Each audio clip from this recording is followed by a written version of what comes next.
ओम श्री गणेशाय नमः। ओम नमः शिवाय। भोलेनाथ मैया पार्वती की कृपा आप सब पर बनी रहे। आइए जानते हैं कि सोमवार व्रत कथा। किसी शहर में एक धनी व्यापारी रहता था। दूर दूर तक उसका व्यापार फैला हुआ था। नगर के सभी लोग व्यापारी का सम्मान करते थे। इतना सब कुछ संपन्न होने के बाद वह व्यापारी बहुत दुखी था, क्योंकि उसके घर कोई पुत्र नहीं था, जिस कारण अपने मृत्यु के पश्चात व्यापारी उत्तराधिकारी की चिंता में हमेशा सताती थी। पुत्र प्राप्ति की इच्छा से व्यापारी प्रत्येक सोमवार भगवान शिव की व्रत और पूजा किया करता था और एक शाम के समय शिव मंदिर में जाकर शिव के सामने घी का दीपक जलाया करता था। उसकी भक्ति देखकर माता पार्वती प्रसन्न हो गईं और भगवान शिव से उस व्यापारी की मनोकामना पूर्ण करने का निवेदन किया। भगवान शिव बोले, इस संसार में सबके कर्म के अनुसार फल की प्राप्ति होती है। जो भी प्राणी जैसा कर्म करता है उसे वैसा ही फल प्राप्त होता है। शिव जी द्वारा समझाने के बावजूद भी मां पार्वती नहीं मानी और उस व्यापारी की मनोकामना पूर्ण करने हेतु शिव जी से बार बार अनुरोध करती रहीं। अनंत माता के आग्रह को देखकर भगवान शिव भोलेनाथ उस व्यापारी को पुत्र का वरदान देना पड़ा। वरदान देने के पश्चात भोलेनाथ मां पार्वती से बोले, आपके आग्रह करने पर मैंने पुत्र का वरदान तो दे दिया है, परंतु इसकी आयु मात्र 16 वर्ष है। इसके बाद इतना ही ये जीवित रहेगा। उसके बाद रात भगवान शिव उस व्यापारी के स्वप्न में आए और उसे पुत्र प्राप्ति का वरदान दिया और उसके पुत्र के 16 वर्ष तक जीवित रहने की बात बताई। भगवान के वरदान से व्यापारी न खुश हुआ और न ही दुख हुआ, लेकिन पुत्र की अल्पायु की चिंता ने उस खुशी को नष्ट कर दिया। व्यापारी पहले की तरह सोमवार के व्रत और भगवान का विधि विधान से पूजन करता रहा। कुछ महीनों के बाद उसके घर एक अति सुंदर बालक ने जन्म लिया और घर में खुशियां ही खुशियां भरी गईं। बहुत धूमधाम से पुत्र का जन्म का समारोह मनाया गया, परंतु व्यापारी को पुत्र जन्म की अधिक भी खुशी न हुई, क्योंकि उसे पुत्र की अल्प आयु के रहस्य का पता था। जब पुत्र 12 वर्ष का हुआ तो व्यापारी ने उसे उसके मामा के साथ पढ़ने के लिए काशी बनारस भेज दिया। लड़का अपने मामा के साथ शिक्षा प्राप्त करने के लिए चल दिया। रास्ते में जहाँ भी मामा भांजे विश्राम के लिए रुकते थे, वहीं यज्ञ और ब्राह्मणों को भोजन किया कराया करते थे। लंबी यात्रा के बाद मामा भांजे एक नगर में पहुंचे। उस दिन नगर के राजा की कन्या का विवाह था, जिस कारण पूरे नगर को सजाया गया। निश्चय समय पर बारात आ गई, लेकिन बर का पिता अपने बेटे के एक आंख से काने होने के कारण बहुत चिंतित था। उससे भय था कि इस बात का पता चलने पर कहीं राजा विवाह के लिए इनकार न कर दें, इससे उसकी बदनामी भी होगी। जब बर के पिता ने व्यापारी के पुत्र को देखा तो उसके मस्तिष्क में एक विचार आया।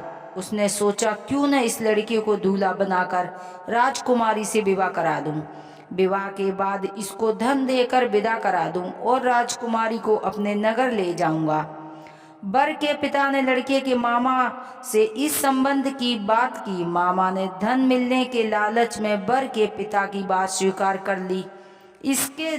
इसको दूल्हा का वस्त्र पहनाकर राजकुमारी का विवाह करा दिया। राजा ने बहुत सारा धन देकर राजकुमारी को विदा किया। शादी के बाद जब लड़का राजकुमार के साथ लौट रहा था तो वह सच नहीं छिपा सका और उसने राजकुमारी के ओढ़नी पर लिख दिया, राजकुमारी, तुम्हारा विवाह मेरे साथ हुआ है। मैं तो वाराणसी पढ़ने जा रहा हूँ और अब तुम्हें जिस नवयुवक की पत्नी बनना पड़ेगा वह कान्हा है। जब राजकुमारी ने अपनी ओढ़नी पर लिखा हुआ पढ़ा तो उसने कान्हे एक लड़के के साथ जाने से इनकार कर दिया। राजा को जब इस बात का पता लगा तो उसने राजकुमारी को महल में ही रख लिया। इधर लड़का अपने मामा के साथ वाराणसी पहुंच गया और गुरुकुल में पढ़ना शुरू कर दिया। जब उसकी आयु 16 वर्ष की हुई तो उसने यज्ञ किया। यज्ञ में समापित कर ब्राह्मण को भोजन कराया और खूब अन्न वस्त्र दान दिए। रात को जब वह अपने शयन कक्ष में सो गया, शिव के वरदान के अनुसार शयन अवस्था में ही उसके प्राण छूट गए। सूर्योदय पर मामा मृत भांजे को लेकर रोने पीटने लगा। आसपास के लोग भी एकत्र होकर दुखी प्रकट करने लगे। लड़के के मामा रोने लगा, विलाप करने लगा और स्वयं समीप से गुजरते हुए भगवान शिव और माता पार्वती ने भी सुन ली। इसके भगवान माता पार्वती ने कहा, हे प्राणनाथ, मुझे इसके रोने के स्वर सहन नहीं हो रहे हैं। आप इस व्यक्ति को कष्ट से अवश्य दूर करें। भगवान शिव ने कहा। माता पार्वती के साथ अदृश्य रूप से समीप देखा तो भोलेनाथ माता पार्वती से बोले, यह तो वही व्यापारी का पुत्र है जिसे मैंने 16 वर्ष की आयु का वरदान दिया था। इसकी आयु पूरी हो गई है। माता पार्वती ने फिर भगवान शिव से निवेदन कर उस बालक को जीवित दान आग्रह किया। माता पार्वती के आग्रह पर भगवान शिव ने उस लड़के को जीवित होने का वरदान दिया। कुछ ही पल में वो लड़का उठकर बैठ गए। शिक्षा समाप्त करके लड़किया का मामा के साथ अपने नगर की ओर चल दिया। दोनों चलते हुए उसी नगर में पहुंचे जहां उसका विवाह हुआ था। उस नगर के यज्ञ का आयोजन किया था। समीप से गुजरते हुए नगर के राजा ने यज्ञ का आयोजन देखा और उसने तुरंत इस लड़की को मामा को पहचान लिया। यज्ञ के समाप्त होने पर राजा मामा और उसके लड़के के महल में ले गए और कुछ दिन उन्हें महल में ही रखकर बहुत सा धन वस्त्र आदि देकर और राजकुमारी के साथ विदा किया। इधर भूखे प्यासे रहकर व्यापारी और उसकी पत्नी बेटे की प्रतीक्षा कर रहे थे। उन्होंने प्रतीक्षा कर रखी थी, यदि मेरे बेटे अपने मृत्यु समाचार मिलेगा तो वो अपने प्राण त्याग देंगे। परंतु जैसे ही अपने बेटे को जीवित वापस लौटने का समाचार सुना तो वह बहुत ही प्रसन्न हुआ। वह अपनी पत्नी और मित्रों के साथ नगर के द्वार पर पहुंचा। अपने बेटे का विवाह का समाचार सुनकर पुत्र वधू और राजकुमार की को देखकर खुशी का ठिकाना न रहा। उसी रात में भगवान शिव ने व्यापारी को स्वप्न में आकर कहा, हे सेठी, मैंने तेरे सोमवार के व्रत करने का व्रत कथा सुनने से प्रसन्न होकर तेरे पुत्र को लंबी आयु प्रदान की है। पुत्र की लंबी आयु जानकर व्यापारी बहुत प्रसन्न हुआ। शिव भक्त होने पर सोमवार का व्रत रखने से व्यापारी की सभी मनोकामनाएं पूरी हुई। इसी प्रकार जो भक्त सोमवार का विधि व्रत करते हैं और व्रत करते हैं, कथा सुनते हैं, उनकी सभी इच्छाएं भोलेनाथ पूरी करते हैं।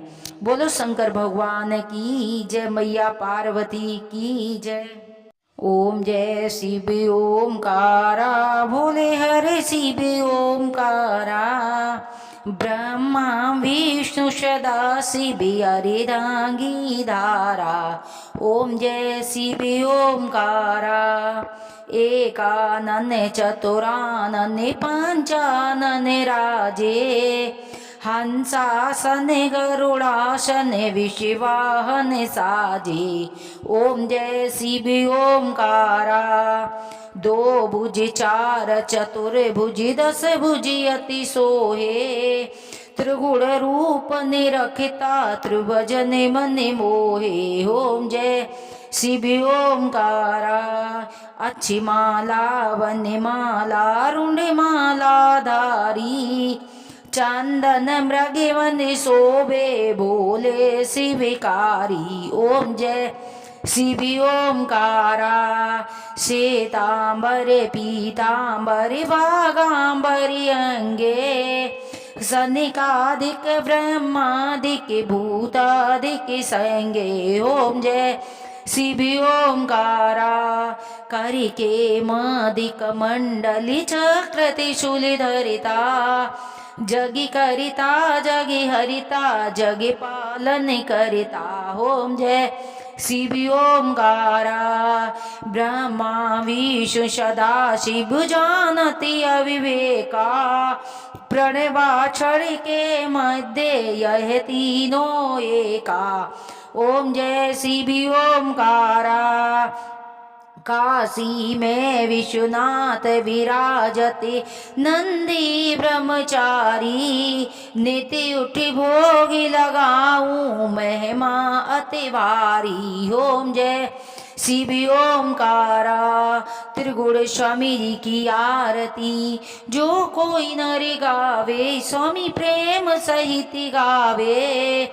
कहत शिवानंद स्वामी भजति हरि हरि स्वामी, मन वांछित फल पावे। ओम जय शिव ओमकारा। ओम जय शिव ओमकारा।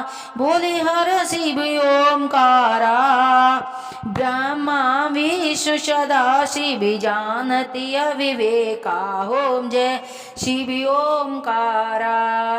बोल शंकर भगवान की जय, मैया पार्वती की जय।